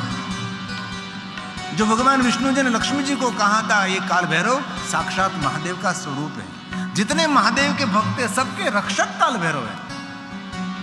और काल भैरव जी विष्णु भगवान को पूछ रहे, भगवान ये ब्रह्मत्या मेरा पीछा नहीं छोड़ती, मैं कैसे ब्रह्मत्या से मुक्त हूं? जब भगवान विष्णु जी ने काशी नगर की महिमा गाई और काल भैरव जी को काशी नगर में भेजा और काल भैरव जी काशी नगर में गए और ब्रह्मत्या पाताल में चली गई। वहां से काल भैरव जी काशी नगर में निवास करते हैं। एक भैरवाष्टक भी है, 8 पंक्तियों के द्वारा काल भैरव जी की मधुर महिमा गाई है। देवराज सेव्यमान, देवराज इंद्र जिनके चरण की सेवा करते हैं, पावनांग धरी उसके चरण की सेवा करते हैं। व्याल यज्ञ सूत्रम, सर्पों का यज्ञोपवीत है, साक्षात महादेव का स्वरूप है। जटा है, बाल चंद्र है, त्रिनेत्र है, यज्ञोपवीत सर्प का है। ऐसे काल भैरव जी है। देवराज सेव्यमान पावनादि पंकजम, व्यालय सूत्रम इंदुशेखरम। बाल में चंद्र है, इंदुशेखरम। नारदादि मुनि जिनकी वंदना करते हैं। नारदादि योगी वृंद वंदितम दिगंबरम, काशी का पुराधिनाथ काल भैरवम भजे। काशी का पुराधिनाथ काल भैरवम भजे। काशी का पुराधिनाथ काल भैरवम भजे। कभी महादेव के दर्शन के लिए आप जाओ, काल भैरव को याद करो। कभी शिव क्षेत्र में जाइए, काल भैरव को जरूर दर्शन करें। कोई ऐसा मेली विद्या वालों का देव, तांत्रिकों का देव, शमशान का देव, ऐसा कुछ भी नहीं है। जितने महादेव के रक्षक है, जितने महादेव के भक्त है, सबके रक्षक काल भैरव है। एक काल भैरव की महिमा है। ब्रह्मा जी को दंड मिला, ब्रह्मा जी को तिरस्कार मिला, तब श्री हरि भगवान विष्णु जी ने महादेव को प्रार्थना की, महादेव काल भैरव को वापस बुलाइए। भगवान शिव जी काल भैरव को वापस बोला, इसी समय तो ब्रह्मा को दंड मिल चुका था। भगवान विष्णु ने कहा, महादेव ब्रह्मा जी का कल्याण करो, ब्रह्मा जी का सुख करो, आप उनके जीवन में शांति करो भगवान। भगवान विष्णु जी ने महादेव की स्तुति की, तब भगवान शंकर जी की प्रसन्नता उतरी कि विष्णु आपने सत्य का आचरण किया, धर्म न दूसरा सत्य समान, और आपने सत्य का आचरण किया और ब्रह्मा जी ने आपके साथ कपट किया, आपके साथ झूठा व्यवहार किया, तो अभी आप ब्रह्मा जी की रक्षा के लिए मुझे स्तुति कर रहे हैं। विष्णु भगवान का आचरण देखकर, विष्णु भगवान का व्यवहार देखकर भगवान महादेव की प्रसन्नता विष्णु भगवान पर उतरी। तब भगवान महादेव ने कहा, विष्णु आपने सत्य का आचरण किया, जिस ब्रह्मा जी ने आपके साथ कपट किया, झूठा व्यवहार किया, इस ब्रह्मा की रक्षा के लिए आपने मुझे प्रार्थना की। करे लाख बुराई तो भी भलाई करो छू, आपने बड़ा उपकार किया है, इसीलिए मैं प्रसन्न हूं विष्णु आपके ऊपर। मैं आपको वचन देता हूं विष्णु, जहां जहां मेरी पूजा होगी वहां वहां आपकी पूजा होगी, आप और मैं समान रहेंगे। मैं आपको समानता देता हूं। बाद में शिव जी ने कहा कि विष्णु मैं सत्य और परोपकार को समानता दूं, वो तो मुझे लगता है मैं सत्य और परोपकार का अपमान कर रहा हूं, इसलिए विष्णु मेरे प्रश्न का प्रत्युत्तर दीजिए। आप मेरे समान तो हो गए, लेकिन आप कहिए जगत का भगवान कौन है? महादेव आप हैं। इस विश्व का ईश्वर कौन है? भगवान आप हैं। तो विष्णु जी मुझे कहिए, जगत का भगवान मैं हूं तो मेरा भगवान कौन है? विष्णु भगवान ने कहा, महादेव आप जगत के भगवान हैं, आपके भगवान कोई नहीं है। तो विष्णु आपने सत्य का आचरण किया है, जिस ब्रह्मा ने आपके साथ कपट किया, अनादर किया, झूठा व्यवहार किया, उसकी भलाई के लिए आपने मुझे प्रार्थना की, ब्रह्मा के ऊपर आपने उपकार किए हैं, इसलिए परोपकार और सत्य को मैं मेरा समान दूं, मेरी समानता दूं, तो मुझे लगता है सत्य और परोपकार का मैं अनादर कर रहा हूं। इसलिए आज से मैं वचन देता हूं विष्णु मैं जगत का भगवान हूं, लेकिन विष्णु आज से मैं आपको भगवान के रूप में देखूंगा। भगवान महादेव ने विष्णु को अपने भगवान के रूप में स्वीकार लिया। क्यों स्वीकारा? सत्य और परोपकार धर्म से भगवान महादेव ने कह दिया कि विष्णु आप मेरे ईश्वर रहेंगे, आप मेरे भगवान रहेंगे। इसी समय भगवान महादेव ने विश्वकर्मा को कहा सुंदर एक गौलोक निर्माण करें। विश्वकर्मा जी ने गौलोक निर्माण किया और भगवान महादेव ने अपने कर कमलों के द्वारा सुंदर रत्न जड़ित आसन, सुवर्ण जड़ित आसन विष्णु भगवान को गौलोक का स्वामी बनाया।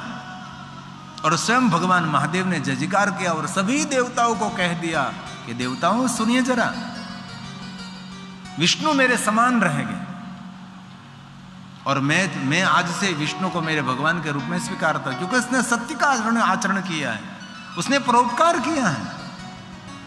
और कभी मेरी पूजा न हो सके लेकिन विष्णु की पूजा कर ली, इसमें मेरी पूजा हो जाएगी।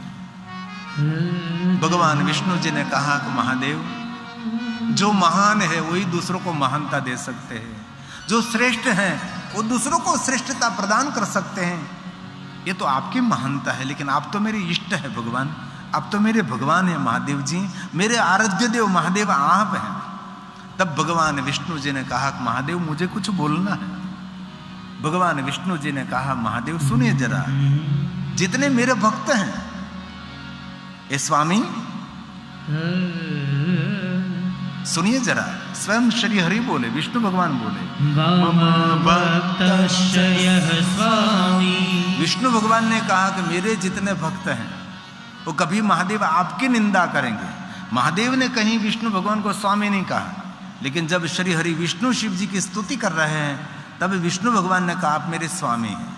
मेरा कोई भी भक्त महादेव आपकी निंदा करेंगे वो नरकगामी होगा, ये विष्णु भगवान ने कह दिया है। मम भक्तस्य यः स्वामी तव निंदा करिष्यति तस्य वै नियते वासं प्रयश्च नियतं सूर्य चंद्र पृथ्वी रहे वहां तक वो नरक में रहेगा। कोई पण विष्णु भगवान का भक्त हो अथवा राम जी का भक्त हो, श्री द्वारकाधीश कृष्ण जी का भक्त हो, महादेव की जो निंदा करते हैं उनके लिए विष्णु भगवान ने कह दिया सूर्य चंद्र पृथ्वी रहे वहां तो को नरक में रहेगा। और भगवान विष्णु जी ने बहुत सुंदर एक बात कही, कोई भी मनुष्य ऐसा समझेगा कि महादेव का भक्त विष्णु को बहुत प्रिय है, उनके लिए भगवान ने कह दिया तस्य मुक्तिर न दुर्लभ, उसके लिए कोई मुक्ति दुर्लभ नहीं है। कोई भी मनुष्य ऐसा बोलेगे कि महादेव का भक्त विष्णु भगवान को बहुत प्रिय है, कोई भी जाति का, कोई भी ज्ञाति का, कोई भी मनुष्य ऐसा समझे कि महादेव का भक्त विष्णु को बहुत प्रिय है, तो विष्णु भगवान ने कह दिया उसके लिए मुक्ति दुर्लभ नहीं है। क्या एकात्म नहीं है? भगवान श्री हरि ने कहा त्वद्भक्तो यो भवेत् स्वामी, हे स्वामी मम प्रियतरो हि सः एवं यो विजानासि, ऐसा कोई जानता है कि महादेव का भक्त विष्णु भगवान को बहुत प्रिय है तो तस्य मुक्तिर्न दुर्लभो, तस्य मुक्तिर्न दुर्लभो। इसलिए मम हृदय विष्णु विष्णु हृदय हम, विष्णु भगवान के हृदय में महादेव निवास करते हैं, महादेव के हृदय में भगवान श्री हरि विष्णु जी निवास करते हैं। तो विष्णु भगवान को समानता मिली, विष्णु भगवान को महानता मिली। ब्रह्मा जी ने झूठा व्यवहार किया, कपट किया, ब्रह्मा को क्या मिला? तिरस्कार मिला, अपमान मिला, मस्तकाच्छेदन हुआ। भगवान विष्णु जी ने कहा महादेव ब्रह्मा का कल्याण करो। तब भगवान महादेव ने ब्रह्मा के सामने दृष्टि दी और ब्रह्मा ने कहा भगवान मुझे क्षमा कर दीजिए, मुझे इतना बड़ा सामर्थ्य मिला और जगत सृष्टि का सर्जन करने का सामर्थ्य, मैंने झूठा व्यवहार किया, मैंने कपट किया, मुझे क्षमा कर दीजिए, मुझे क्षमा कर दीजिए। मेरा कोई स्थान होना चाहिए, मेरी कोई पूजा होनी चाहिए।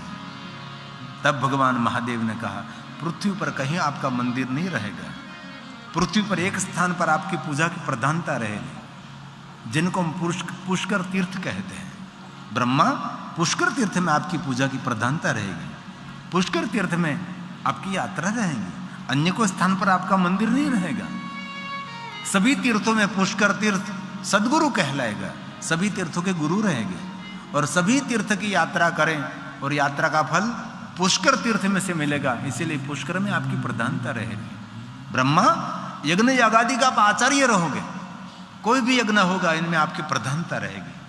भगवान महादेव ने ब्रह्मा को वचन दिया, ब्रह्मा को वरदान दिया, वरम ददामि, वरम ददामि ते तत्र गृहाण दुर्लभं परं वेतानेकेषु गृहेषु यज्ञेषु च भवान् गुरु, यज्ञेषु च भवान्। यज्ञ यागादि के आप आचार्य रहोगे। ब्रह्मा, ब्रह्मा को स्थान मिला, ब्रह्मा को वरदान मिला, ब्रह्मा को सम्मान मिला, विष्णु भगवान की प्रार्थना से मिला।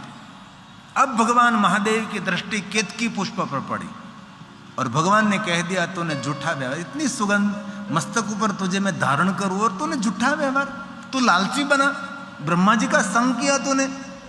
इसलिए भगवान शिव ने कहा हे केतकी आज से मैं तेरा त्याग करता हूं, तो मेरी नजर समक्ष पड़े नहीं, मेरी पूजा में भी नहीं, मेरे मस्तक पर भी नहीं, मेरे स्थान में भी नहीं। केतकी ने अवसर देकर भगवान शिव को बहुत प्रार्थना की, बहुत प्रार्थना की।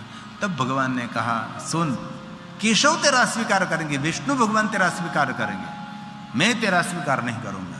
लेकिन भगवान आप तो मेरा स्वीकार करें, आपके स्वीकार के बिना तो सभी स्वीकार अधूरा रहेगा। भगवान आप मेरा मंगल करो, मेरा कल्याण करो। तब भगवान ने कहा कि मेरे भक्त हे केतकी तुझे लेकर आएंगे मेरे शिवालय में, उल्टे सर लटकाएंगे और सभी भक्तों को तुझे सुगंध देने। भगवान मैं मस्तक पर रहने वाला उल्टे सर लटकूं, भगवान मुझे क्षमा करें। तब भगवान ने कहा साल में एक बार मैं तेरा स्वीकार करूंगा और मेरे चरण में मेरे भक्त तुझे अर्पण करेंगे। कब? भगवान भादो मास की शुक्ल पक्ष की तीज, उसके दिन मेरे भक्त तुझे लेकर मेरे पास आएंगे, मेरे चरण में अर्पण करेंगे। साल में एक बार वही चरण में, मस्तक पर नहीं भगवान। तब भगवान महादेव ने कहा प्रार्थना सुनकर कि साल युग बीतने के बाद हिमालय मैनावती के वहां साक्षात जगदम्बा जन्म लेगी, उसका नाम पार्वती रहेगा। और नारद जी केतकी त्रिज का व्रत करने के लिए प्रेरित करेंगे। और हिमालय पुत्री पार्वती जब तुझे गलती से मेरे मस्तक पर अर्पण कर देंगे, तब मैं साल में एक बार तेरा स्वीकार करूंगा। इसलिए भादो मास की शुक्ल पक्ष की तीज को केतकी तीज कहते हैं। उसके दिन केवड़े का पुष्प महादेव को अर्पण करने की महिमा है। उसको वरदान मिला, स्थान मिला। अब भगवान शिव ने कहा ब्रह्मा विष्णु देखिए जरा, ये जो अग्निस्तंभ हैं धीरे धीरे लिंगाकार बनेंगे। और भगवान शिव ने दृष्टि की तो अग्निस्तंभ में से धीरे धीरे अग्निस्तंभ शांत हो गया, इनमें सुंदर एक शिवलिंग प्रकट हुआ। तब भगवान शिव ने कहा ब्रह्मा ये निराकार की पूजा का आज से प्रारंभ करेंगे। विष्णु जी आज से उसकी पूजा होगी। ये निराकार पूरे ब्रह्मांड का प्रतीक रहेगा, ये स्वयं मेरी आत्मा रहेगी। आज से शिवलिंग पूजा का प्रारंभ रहेगा। आज के दिन को दिन नहीं कहा जाएगा, आज के दिन को रात्रि नहीं कही जाएगी, आज के दिन को शिवरात्रि नहीं कही जाएगी। आज के दिन को महाशिवरात्रि के नाम से प्रसिद्ध किया जाएगा। आज का दिन महाशिवरात्रि के नाम से लिंग पूजा का प्रारंभ होगा। इसलिए इस दिन पहली पूजा ब्रह्मा और भगवान श्री हरि ने की, जो लिंगाष्टक में गाते हैं ब्रह्मा मुरारी ब्रह्मा मुरारी सुरार्चितलिंगम्। महाशिवरात्रि के दिन पहली पूजा लिंग स्वरूप की ब्रह्मा और विष्णु ने की। जिस दिन लिंग प्रकट हुआ उसको कहते हैं महाशिवरात्रि। तो इस दिन शिव पार्वती का विवाह नहीं हुआ है, ये गलत है। बाद में भगवान महादेव ने ब्रह्मा और विष्णु को पूरा लिंग पुराण सुनाया, लिंगों की महिमा, लिंग पूजा की महिमा, उसके फल की प्राप्ति, बहुत सारी कथा शिव महाप्र ग्रंथ में महाशिवरात्रि के बारे में कही। अंत में कह दिया कि जो कोई महाशिवरात्रि के दिन मेरी पूजा करते हैं उसको वर्ष भर पूजा करने का फल मिलेगा। और जिस दिन में अग्निस्तंभ के रूप में प्रकट हुआ वो समय था आद्रा नक्षत्र माक्षर मास। तो ये पर्व को मनाएंगे उसको 100 महाशिवरात्रि का फल मिलेगा, जिनको ज्योति पर्व कहा जाता है। जिस दिन भगवान शिव अग्निस्तंभ के रूप में प्रकट हुए वो आद्र नक्षत्र माक्षर मास था। उसके दिन शिवालय में, घर में, मंदिर में दीपमाला प्रज्वलित करने की महिमा है। दीपोत्सव कहते हैं उसको, ज्योति पर्व कहा जाता है। तो कोई आद्र नक्षत्र माक्षर मास के दिन भगवान शिव का अर्चन पूजन करते हैं, दीपमाला प्रज्वलित करते हैं, तो उसको 100 महाशिवरात्रि का फल मिलता है। तो आद्र नक्षत्र इतना प्रसिद्ध नहीं है, धीरे धीरे लोगों तक ये बात पहुंच रही है कि आद्र नक्षत्र माक्षर मास भगवान शिव के ज्योति स्वरूप प्रकट हुआ, उसके दिन महाशिवरात्रि से भी बढ़िया दिन है। इस दिन कोई मेरा पूजन करेंगे वो मनुष्य मुझे कार्तिक स्वामी समान प्रिय लगेगा। इसलिए आद्र नक्षत्र माक्षर मास की सुंदर महिमा है। ये सभी कथा शिव महाप्र ग्रंथ में है।